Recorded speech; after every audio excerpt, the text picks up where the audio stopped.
about halfway through, they had about 4 weeks to shoot, and Polanski completely broke them, you know, and they ran out of money. They couldn't finish the film, and they came along to me and asked me, would I? Because they always thought, you know, I mean, I worked cheaply. That was the point. And could I finish the film off?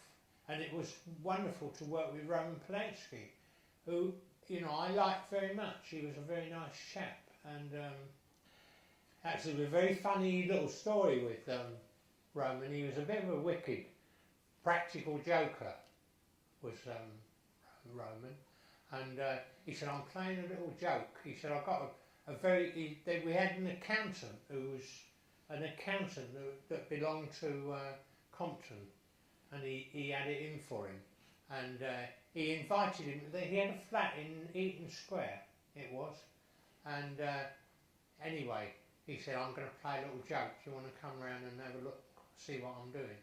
So I said, yeah, right. You know, knowing him, you know, it's always going to be a bit of a giggle. And he invited this accountant into his flat for a meeting, and he sat there. But he'd invited two very beautiful girls as well, and with special instructions.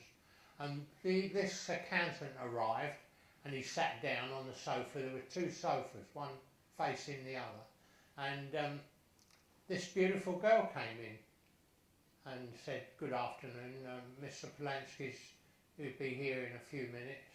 And then another girl came in, and they started making love, the pair of them, and they started stripping each other's clothes off, and this accountant was sat there absolutely gobsmacked. He didn't know which way to turn.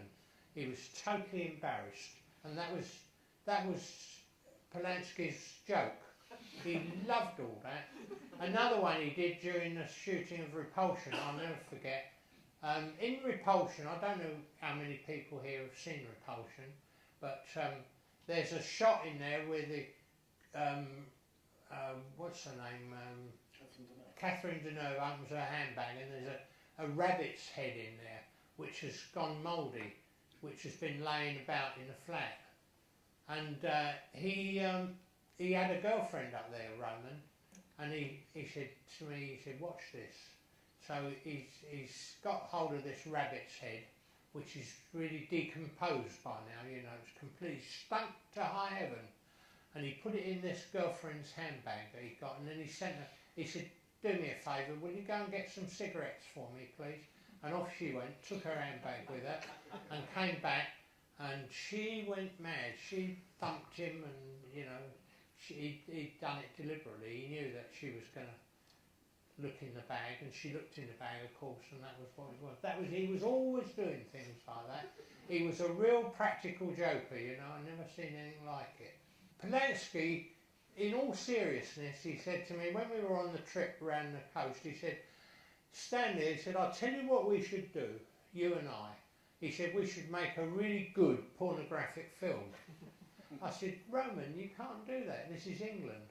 I said, we'll be inside doing that. He said, no, he said, it'll be you and me. He said, I'll speak, you know, we'll do it very artistically. And I'm sure it would have been very artistic with him, you know. And he said, no, we'll do it. I said, no, we won't. I said, I'm no desire to spend the rest of my life behind bars, thank you very much. And that was that. But that would have been another one of his jokes. He would have probably started it and then said, I was only joking, you know.